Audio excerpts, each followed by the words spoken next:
ಯೇಸು ಕ್ರಿಸ್ತನ ಮಧುರವಾದ ನಾಮದಲ್ಲಿ ನಿಮ್ಮೆಲ್ಲರಿಗೂ ಸ್ತೋತ್ರ. ನನ್ನ ಪ್ರಿಯರೇ, ಎಲ್ಲರೂ ಚೆನ್ನಾಗಿದ್ದೀರಾ? ನೀವೆಲ್ಲ ಚೆನ್ನಾಗಿರ್ತೀರಾ ಅಂತ ಹೇಳಿ ನಾನು ಕ್ರಿಸ್ತನಲ್ಲಿ ಭಾವಿಸ್ತೇನೆ, ನಂಬುತ್ತೇನೆ. ನನ್ನ ಪ್ರಿಯರೇ, ಇವತ್ತು ಯೇಸುವೊಂದಿಗೆ ಯಾವ ವಾಕ್ಯವನ್ನು ಧ್ಯಾನ ಮಾಡಿ ನಾವು ಈ ದಿನದ ಆಶೀರ್ವಾದವನ್ನು ಪಡೆದುಕೊಳ್ಳೋಣ, ವಚನದ ಅರ್ಥಗಳನ್ನು ತಿಳಿದುಕೊಂಡು ಆಶೀರ್ವಾದವಾಗಿ ಜೀವಿಸೋಣ. ನನ್ನ ಪ್ರಿಯರೇ, ಬನ್ನಿರಿ. ಲೂಕ ಬರೆದಂಥ ಸುವಾರ್ತೆ ಪುಸ್ತಕ 7ನೇ ಅಧ್ಯಾಯ 50ನೇ ವಚನ. ಆದರೆ ಆತನು ಆ ಹೆಂಗಸಿಗೆ, ನಿನ್ನ ನಂಬಿಕೆಯು ನಿನ್ನನ್ನು ರಕ್ಷಿಸಿ ಅದೆ, ಸಮಾಧಾನದಿಂದ ಹೋಗು ಎಂದು ಹೇಳಿದನು. ಹಲ್ಲೆಲೂಯಾ. ಏಸಪ್ಪನ ಹುಡುಕಿ ಒಂದು ಹೆಂಗಸು ಬಂದರು. ನನ್ನ ಪ್ರಿಯರೇ, ಅವರು ಎಂಥವ್ರು ಅಂದರೆ, ಎಲ್ಲ ಲೋಕದಲ್ಲಿ ಇರೋರೆಲ್ಲ ಅಯ್ಯೋ ಇವರ ತುಂಬ ಕೆಟ್ಟವರು ಅಂತ ದೂರ ಒದಗಿಸಿ ಇಟ್ಟಿರುವಂಥ ಒಂದು ಹೆಂಗಸು ಏಸಪ್ಪನ ಹುಡುಕಿ ಬಂದರು. ನಾವಿಲ್ಲಿ ನೋಡ್ತೇವೆ, ಪರಿಸರದಲ್ಲಿ ಒಬ್ಬನು ಆತನನ್ನು ತನ್ನ ಜೊತೆಯಲ್ಲಿ ಊಟ ಮಾಡಬೇಕೆಂದು ಬೇಡಿಕೊಂಡಾಗ ಆತನು ಆ ಪರಿಸಯನು ಮನೆಗೆ ಹೋಗಿ ಊಟಕ್ಕೆ ಒರಗಿಕೊಂಡನು. ಆಗ ಆ ಊರಲ್ಲಿದ್ದ ದುರಾಚಾರಿಯಾದ ಒಬ್ಬ ಹೆಂಗಸು ಪರಿಸಯನ ಮನೆಯಲ್ಲಿ ಆತನು ಊಟಕ್ಕೆ ಹೊರಗಿದ್ದನ್ನು ಗೊತ್ತು ಹಿಡಿದುಕೊಂಡು ಸುಗಂಧ ತೈಲದ ಭರಣಿಯನ್ನು ತೆಗೆದುಕೊಂಡು ಬಂದು ಹಿಂದೆ ಆತನ ಪಾದಗಳ ಬಳಿಯಲ್ಲಿ ನಿಂತುಕೊಂಡು ಅಳುತ್ತಾ ತನ್ನ ಕಣ್ಣೀರಿಂದ ಆತನ ಪಾದಗಳನ್ನು ತ್ಯಾವ ಮಾಡಿ ತನ್ನ ತಲೆ ಕೂದಲಿಂದ ಒರೆಸಿ ಅವುಗಳಿಗೆ ಮುದ್ದಿಟ್ಟು ಆ ತೈಲವನ್ನು ಹಚ್ಚಿಸಿದಳು. ನನ್ನ ಪ್ರಿಯರೇ, ಊರಿಂದ ದೂರ ಇಕ್ಕಿರೋರು. ಯಾಕೆ ಗೊತ್ತಾ? ಪಾಪ ಮಾಡೋಳು, ದುರಾಚಾರಿಯಾದ ಹೆಂಗಸು ಅಂತ ಎಲ್ರಿಗೂ ಗೊತ್ತಿತ್ತು. ಅವಳ ಹೆಸರು ನೋಡಿ, ಅವ್ರ ಹೆಸರು ಏನಿತ್ತು ಯಾರಿಗೂ ಗೊತ್ತಿಲ್ಲ.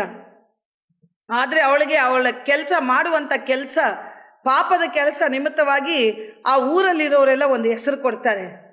ಆವಾಗ ದುರಾಚಾರಿ ಅಂತ ಹೆಸರು ಕೊಟ್ಟರು. ಮತ್ತೆ ಒಂದು ಪರಿಸಯನ ಮನೆಗೆ ಏಸಪ್ಪ ಹೋಗ್ತಾರೆ ಅಂತ ಗೊತ್ತಾಗಿ ಇವಳು ಕೂಡ ಓಡಿ ಬರ್ತಾಳೆ. ಅವಳಿಗೂ ಕೂಡ ಒಂದು ಆಸೆ, ನಾನು ಏಸಪ್ಪ ನೋಡಬೇಕು, ಹೇಗಾದರೂ ಮಾಡಿ ನನಗೆ ಅವರಿಟ್ಟಿರುವಂಥ ಸಮಾಧಾನ ನನಗೆ ಬೇಕು.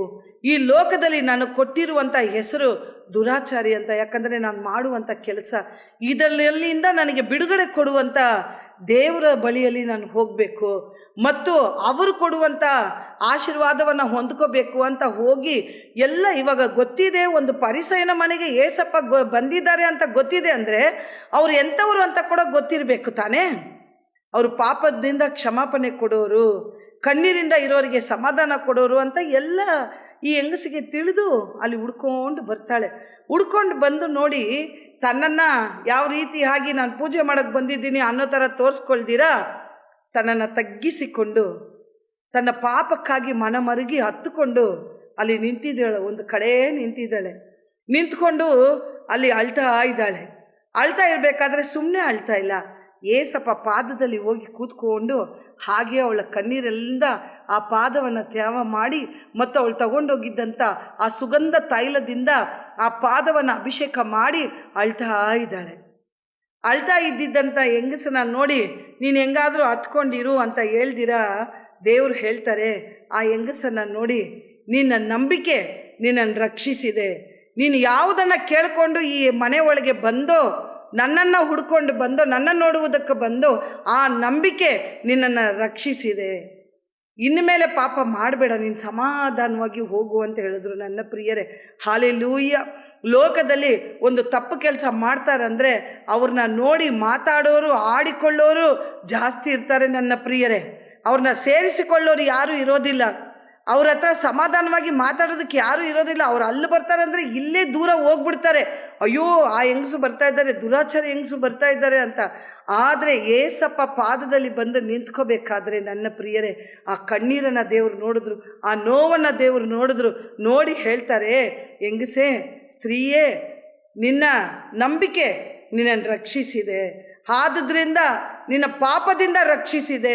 ಇಷ್ಟು ದಿನ ನೀನು ಯಾವ ಪಾಪಕ್ಕಾಗಿ ನೀನು ಕಲಂಕಪಟ್ಟು ಕಣ್ಣೀರಿಟ್ಟೋ, ಇವತ್ತು ಆ ನಿನ್ನ ನಂಬಿಕೆ ನಿನ್ನನ್ನು ರಕ್ಷಿಸಿದೆ. ಆದುದರಿಂದ ನೀನು ಸಮಾಧಾನವಾಗಿ ಹೋಗು ಅಂತ ಹೇಳಿದ್ರು. ನನ್ನ ಪ್ರಿಯರೇ, ಲೋಕದಲ್ಲಿ ಯಾರಾದರೂ ಇದನ್ನು ಹೇಳೋದಕ್ಕೆ ಸಾಧ್ಯನಾ? ಬರೀ ಅವ್ರಿಗೆ ತೀರ್ಪು ಮಾತ್ರ ಕೊಡ್ತಾರೆ. ಅವ್ರು ಮಾಡಿರುವಂಥ ತಪ್ಪಿಗೆ ತೀರ್ಪು ಮಾಡ್ತಾ ಕೊಡ್ತಾರೆ. ನನ್ನ ಪ್ರಿಯರೇ, ಆದರೆ ಮಾಡಿರುವಂಥ ತಪ್ಪನ್ನು ಕ್ಷಮಿಸಿ ಸಮಾಧಾನವಾಗಿ ಹೋಗು ಅಂತ ಹೇಳೋದಕ್ಕೆ ಒಂದೇ ಒಂದು ದೇವರಿಂದ ಮಾತ್ರ ಸಾಧ್ಯ ನನ್ನ ಪ್ರಿಯರೇ, ಅವರೇ ಲೋಕದ ರಕ್ಷಕನಾದ ಯೇಸು ಕ್ರಿಸ್ತನು. ಇವತ್ತು ಕೂಡ ಈ ಕಾರ್ಯಕ್ರಮವನ್ನು ನೋಡ್ತಾ ಇರೋರು, ಅಪ್ಪ ನಾನು ಇಂಥ ಪಾಪದಲ್ಲಿ ಬಿದ್ದಿದ್ದೇನೆ, ಸಮಾಜದಲ್ಲಿ ನಾನು ಕರ್ತನೆ ಅಪ್ಪ ಎಲ್ಲ ಮರ್ಯಾದೆಯನ್ನು ಕಳ್ಕೊಂಡಿದ್ದೇನೆ, ಅಪ್ಪ ನನ್ನನ್ನು ಹುಡುಕಿ ಬರೋರು ಯಾರೂ ಇಲ್ಲ, ಆದರೆ ಏಸಪ್ಪ ಅಂತ ನಾನು ಕೇಳ್ಕೊಂಡಿದ್ದೇನೆ, ಇವತ್ತು ನಿಮ್ಮನ್ನು ಕರಿತೀನಿ ಅಂತ ಹೇಳ್ತೀರಾ ನನ್ನ ಪ್ರಿಯರೇ. ಇವತ್ತು ನಿಮ್ಮ ಎಲ್ಲ ಕೆಟ್ಟ ಅಭ್ಯಾಸಗಳಿಂದ ದೇವರು ಬಿಡುಗಡೆ ಕೊಟ್ಟು ನಂಬಿಕೆಯಿಂದ ಕರೆದು ನೋಡಿ, ಮಾಡುವಂಥ ತಪ್ಪನ್ನು ಇನ್ಮೇಲೆ ಮಾಡೋದಿಲ್ಲ ಅಂತ ಒಪ್ಪಿಸಿಕೊಡಿ. ದೇವರು ನಿಮ್ಮ ಮೇಲೆ ಮನಮರುಗಿ ಆ ಹೆಂಗಸು ಕೊಟ್ಟಿದ್ದಂಥ ರಕ್ಷಣೆನ ನಿಮಗೂ ಕೊಟ್ಟು ಸಮಾಧಾನವನ್ನು ಕೊಡ್ತಾರೆ ನನ್ನ ಪ್ರಿಯರೇ. ಲೋಕದ ಜನರು ಸಮಾಧಾನ ಕೊಡೋಕ್ಕೆ ಸಾಧ್ಯ ಇಲ್ಲ ಇಂಥವ್ರಿಗೆಲ್ಲ ನನ್ನ ಪ್ರಿಯರೇ. ಅಂಥವ್ರಿಗೆಲ್ಲ ಸಮಾಧಾನ ಕೊಡೋದಕ್ಕೆ ಏಸಪ್ಪಗೆ ಮಾತ್ರನೇ ಸಾಧ್ಯ ನನ್ನ ಪ್ರಿಯರೇ. ಯಾಕಂದರೆ ಪಾಪಕ್ಕಾಗಿ ತನ್ನ ಜೀವವನ್ನು ಶಿಲುಬೆ ಮೇಲೆ ಒಪ್ಪಿಸಿಕೊಟ್ಟವರು, 3ನೇ ದಿನ ಪಾಪವನ್ನು ಜಯಿಸಿ ಪುನರುತ್ತನಾಗಿ ಎದ್ದು ಬಂದವರು. ಅವರ ಸಮಾಧಾನ ದೇವರ ಸಮಾಧಾನ, ಪರಲೋಕದ ಸಮಾಧಾನ, ಈ ಲೋಕದಲ್ಲಿ ಇರುವಂಥ ಯಾವ ಸಂಬಂಧವೂ ಕೊಡದೇ ಇರುವಂಥ ಸಮಾಧಾನ, ಯಾವ ಮನುಷ್ಯರಿಂದಲೂ ಸಮಾಧಾನವಾಗಿ ಹೋಗುವಂಥ ಹೇಳಕ್ಕಾಗದೇ ಇರುವಂಥ ಧೈರ್ಯದಿಂದ ಕೊಡುವಂಥ ಸಮಾಧಾನ. ಆ ಸಮಾಧಾನ ನಿಮಗೆ ಬೇಕಾ? ಹತ್ಕೊಂಡು ಬಂದಿದ್ದಂಥ ಹೆಂಗಸು ದೇವರ ಪಾದವನ್ನು ಮುದ್ದಿಟ್ಟ ಮೇಲೆ ದೇವರು ಸಮಾಧಾನವಾಗಿ ಕಳಿಸಿದ್ರು. ಆ ಸಮಾಧಾನಕ್ಕಾಗಿ ಪ್ರಾರ್ಥನೆ ಮಾಡೋಣ. ಬಿಡೋದನ್ನು ಬಿಟ್ಬಿಡಬೇಕು ನನ್ನ ಪ್ರಿಯರೇ. ನಾವು ಬದುಕೋದು ಸ್ವಲ್ಪ ಕಾಲ. ಯಾಕೆ ಪಾಪ, ಯಾಕೆ ಕೆಟ್ಟ ಅಭ್ಯಾಸ, ಯಾಕೆ ಇನ್ನೊಬ್ಬರು ಕುಟುಂಬವನ್ನು ಕೆಡಿಸೋದು? ಅದನ್ನೆಲ್ಲ ಬಿಟ್ಟು ದೇವರ ಪಾದವನ್ನು ಹಿಡ್ಕೊಳ್ಳೋಣವ. ಬನ್ನಿರಿ ಪ್ರಾರ್ಥನೆ ಮಾಡೋಣ. ನಮ್ಮನ್ನು ಬಹಳವಾಗಿ ಪ್ರೀತಿ ಮಾಡುವಂಥ ಪ್ರೀತಿ ಉಳ್ಳ ತಂದೆ ಆ ದೇವರ ಈ ವೇಳೆಗಾಗಿ ಸ್ತೋತ್ರ ಸ್ವಾಮಿ. ನಿಮ್ಮನ್ನು ಹುಡುಕಿ ಬಂದಿದ್ದಂಥ ಒಂದು ದುರಾಚಾರಿಯಾದ ಹೆಂಗಸು ಕರ್ತನೆ ಏಸಪ್ಪ ಅಂತ ಹತ್ಕೊಂಡು ಹೇಳಕ್ಕಾಗ್ದಿರ ನಿನ್ನ ಪಾದವನ್ನು ಮುದ್ದಿಡೋವಾಗ ಕಣ್ಣೀರಿಂದ ನಿನ್ನ ಪಾದಗಳನ್ನು ಕರ್ತನೆ ತೇವ ಮಾಡಿ ತನ್ನ ಕೂದಲಿನಿಂದ ಹೊರಿಸಿದಂಥ ಆ ಹೆಂಗಸ ದುಃಖವನ್ನು ಬದಲಾಯಿಸಿ ಪಾಪದಿಂದ ಬಿಡುಗಡೆ ಕೊಟ್ಟು ಸಮಾಧಾನವಾಗಿ ಇರು ಅಂತ ಹೇಳ್ದಲ್ಲ ಸ್ವಾಮಿ. ಆ ರೀತಿಯಲ್ಲಿ ಕರ್ತನೆ ತಪ್ಪು ಕಾರ್ಯಗಳಲ್ಲಿ ಕೆಟ್ಟ ಅಭ್ಯಾಸಗಳಲ್ಲಿ ಮುಳುಗಿರುವಂಥ ಒಬ್ಬೊಬ್ಬರಿಗೂ ಇವತ್ತು ಬಿಡುಗಡೆ ಕೊಡು ಸ್ವಾಮಿ. ಅಯ್ಯೋ ಈ ಕೆಟ್ಟ ಅಭ್ಯಾಸವನ್ನು ನಾನು ಹೇಗೆ ಬಿಡಲಿ ಅಂತ ನೆರಳ್ತಾ ಇರುವಂಥ ಒಬ್ಬೊಬ್ಬರ ಮೇಲೆ ಮನ ಮರುಗಬೇಕಾಗಿ ಬೇಡ್ಕೊಳ್ತೇನೆ ಸ್ವಾಮಿ. ನಿಮ್ಮೊಬ್ಬರಿಂದಾನೇ ಕರ್ತನೆ ಪಾಪಗಳನ್ನು ಕ್ಷಮಿಸುವುದಕ್ಕೆ ಸಾಧ್ಯ. ಪಾಪವನ್ನು ಕುರಿತು ಅಳೋರನ್ನು ಅಳಬೇಡಿ ಅಂತ ಸಮಾಧಾನ ಕೊಡುವುದಕ್ಕೆ ನಿಮ್ಮೊಬ್ಬರಿಂದಾನೇ ಸಾಧ್ಯ ಸ್ವಾಮಿ. ಕರ್ತನೆ ಸ್ತೋತ್ರ ರಾಜ. ಆ ನಿಮಿತ್ತವಾಗಿ ಕರ್ತನೆ ತಪ್ಪಿನ ನಿಮಿತ್ತವಾಗಿ, ಪಾಪದ ನಿಮಿತ್ತವಾಗಿ, ಕೆಟ್ಟ ಅಭ್ಯಾಸದ ನಿಮಿತ್ತವಾಗಿ ಗೋಲಾಡ್ತಾ ಇರುವಂಥ ಒಂದೊಂದು ಸಹೋದರನಿಗೂ ಸಹೋದರಿಗೂ ಇವತ್ತು ಸಮಾಧಾನ ಕೊಡಪ್ಪ. ಮತ್ತೆ ಆ ಪಾಪದ ಕಡೆಗೆ ತಿರುಗಿ ಹೋಗದಂತೆ ಅವ್ರನ್ನ ಕಾಪಾಡಪ್ಪ. ಅವರ ದಾರಿಯೆಲ್ಲ ಬೆಳಕಾಗಿರಲಿ ಸ್ವಾಮಿ. ನಿನ್ನ ಕೃಪೆ, ನಿನ್ನ ಕರುಣೆ ಸ್ತೋತ್ರ ಒಬ್ಬೊಬ್ಬರೊಂದಿಗೆ ಇರಬೇಕಾಗಿ ಬೇಡ್ಕೊಳ್ತೇನೆ ಅಪ್ಪ. ಈ ಕರ್ನಾಟಕ ರಾಜ್ಯವನ್ನು ಹಿಂಸೆ ಮಾಡುವಂಥ ಎಲ್ಲ ಪಾಪದ ಆವಿಗಳನ್ನು, ದುಷ್ಟ ಕಿರೆಗಳನ್ನು, ದುರ್ಮಾರ್ಗದ ಆವಿಗಳನ್ನು, ಕೆಟ್ಟ ಅಭ್ಯಾಸಗಳನ್ನು ಯೇಸುವಿನ ನಾಮದಲ್ಲಿ ಬಂಧಿಸ್ತೇನೆ ಸ್ವಾಮಿ. ಕರ್ತನೇ ಸ್ತೋತ್ರ ರಾಜ. ಒಬ್ಬರಾದರೂ ಕರ್ತನೇ ಸ್ತೋತ್ರ ಸ್ವಾಮಿ ಕೆಟ್ಟು ನರಕಕ್ಕೆ ಹೋಗದಂತೆ ಕಾಪಾಡಪ್ಪ. ಆಶೀರ್ವದಿಸಿ ದಾರಿ ನಡೆಸಪ್ಪ. ಇವತ್ತಿನ ದಿನದಿಂದ ಇವರಿಗೆ ಆಶೀರ್ವಾದ ಹೊಂದಲಿ ಸ್ವಾಮಿ. ಸಮಾಧಾನ ಹೊಂದಿಕೊಳ್ಳಲಿ ರಾಜ. ಲೋಕದ ರಕ್ಷಕನಾದ ಯೇಸು ಕ್ರಿಸ್ತನ ಮಧುರವಾದ ನಾಮದಲ್ಲಿ ಬೇಡಿ ಹೊಂದಿಕೊಳ್ತೇನೆ ನನ್ನ ತಂದೆಯೇ. ಆಮೆನ್. God bless you.